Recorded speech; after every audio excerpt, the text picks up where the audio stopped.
Welcome to a journey back in time, where we'll explore the political history of Africa long before European colonization. Africa isn't just the cradle of humanity, it was also home to numerous advanced civilizations, empires, and societies. In this video, we'll take a closer look at the people, places, and politics that defined Africa's diverse past. From the ancient banks of the Nile to the plains of the Sudan, Africa's political history is complex, powerful, and unique. Let's start with the very beginning. Africa is where human history begins. According to most anthropologists, Homo sapiens, our modern human species, first appeared on the African continent around 200,000 years ago. These early humans spread across the continent, adapting to varied environments and forming intricate societies based on shared resources and communal life. They didn't have large-scale kingdoms yet, but these early groups created the foundations of what would eventually become Africa's diverse political landscape. Over thousands of years, these early communities laid down the roots of political organization, resource management, and social structures that would evolve into larger civilizations. Now, let's dive into the heart of these civilizations. Ancient Egypt, one of the world's earliest and most iconic civilizations, rose on the banks of the Nile River around 3100 BCE. The fertile floodplains of the Nile allowed for agricultural surplus, which led to the development of a powerful centralized government led by pharaohs, Egypt's divine rulers. The Egyptians established highly organized social, economic, and political systems that would endure for over 3 millennia. This civilization achieved remarkable advancements in engineering, medicine, mathematics, and art, creating one of the most distinctive cultures in ancient history.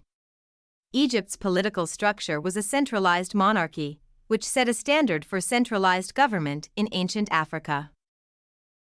South of Egypt was the Kingdom of Kush, an ancient Nubian civilization that arose around 2000 BCE. The Kushite kings and queens ruled from cities like Kerma and later Meroe, becoming known for their monumental architecture, trade networks, and skilled ironworking. Kush and Egypt shared cultural ties but were often rivals. During Egypt's 25th dynasty, Kushite kings even ruled over Egypt, forming a unified rule between the two regions. This kingdom exemplifies Africa's historical interactions across borders, with regional powers influencing each other's politics, religion, and culture. Another powerful state was the Kingdom of Aksum, which flourished from approximately the 1st to the 7th century CE in present-day Ethiopia and Eritrea. Aksum was a major trading empire that connected Africa to India and the Mediterranean. Its people adopted Christianity in the 4th century, making it one of the first Christian states in the world. Aksum was notable for its political stability, monumental architecture, and rich culture. The Aksumite rulers, known for their inscriptions in the Guizi language, demonstrated the intricate systems of governance that characterized ancient African empires. The Kingdom of Aksum set a political and cultural foundation that influenced Ethiopian society for centuries. The Ghana Empire, also known as Ouagadougou, rose around the 6th century CE in what is now southeastern Mauritania and western Mali. Ghana's wealth came from its control over trans-Saharan trade routes, through which gold and salt flowed, connecting West Africa with North Africa and beyond.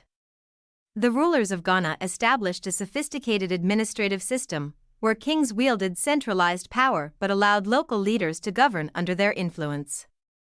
This empire's political structure set a model of balanced central and local governance that later empires in the region would adopt. The Mali Empire, established in the 13th century, was one of the wealthiest empires in history. Its fame reached Europe and the Middle East, largely thanks to the pilgrimage of its most famous ruler, Mansa Musa. Under Mansa Musa's rule, Mali became a center of Islamic learning and cultural exchange, with cities like Timbuktu housing great libraries and scholars. Mali's political system was a highly organized monarchy that emphasized justice, religious tolerance, and education. The empire united a vast region of West Africa, integrating diverse peoples under a common legal and cultural framework. By the 15th century, the Songhai Empire had risen to prominence, centered in Yao. Under leaders like Sunni Ali and Askia Muhammad, Songhai became one of the largest empires in African history. Askia Muhammad established a bureaucratic system that divided the empire into provinces governed by appointed officials, which ensured efficient administration across a vast territory. Songhai's political legacy included a highly organized military, a strong commitment to Islam, and thriving trade routes that linked West Africa to Europe and Asia. This empire represented the height of centralized governance in pre-colonial West Africa. The Kingdom of Congo, which emerged in the 14th century, was located in Central Africa, in present-day Angola and the Democratic Republic of Congo. This kingdom had a structured political system with a central monarchy, provincial governors, and an organized nobility. Congo was renowned for its rich culture, trade networks, and art. It maintained a complex political system with checks and balances, reflecting the advanced level of political organization in Africa even before European contact. Great Zimbabwe, which thrived between the 11th and 15th centuries, was an impressive stone-built city-state in southern Africa. The city served as a powerful trade center, connecting the interior of Africa to the Swahili coast. The rulers of Great Zimbabwe wielded considerable influence over regional trade networks, which included gold, ivory, and copper. The impressive stone architecture of Great Zimbabwe is a testament to its advanced society, and it remains one of the most iconic archaeological sites in Africa today. Not all African societies were organized as kingdoms or empires. In many regions, stateless societies thrived, where people lived without centralized rulers, relying instead on communal governance. For example, the Igbo of Nigeria and the Nuer and Dinka of the Sudanese Nile Valley practiced decentralized systems where decisions were made collectively by councils or elders. These stateless societies were highly adaptable, allowing people to govern themselves effectively without monarchs or central administrations. The Igbo, for instance, utilized a system of democratic councils, while the Nuer relied on age-grade systems and kinship networks. These examples highlight Africa's diversity in political organization, showing that complex societies existed even without hierarchical structures.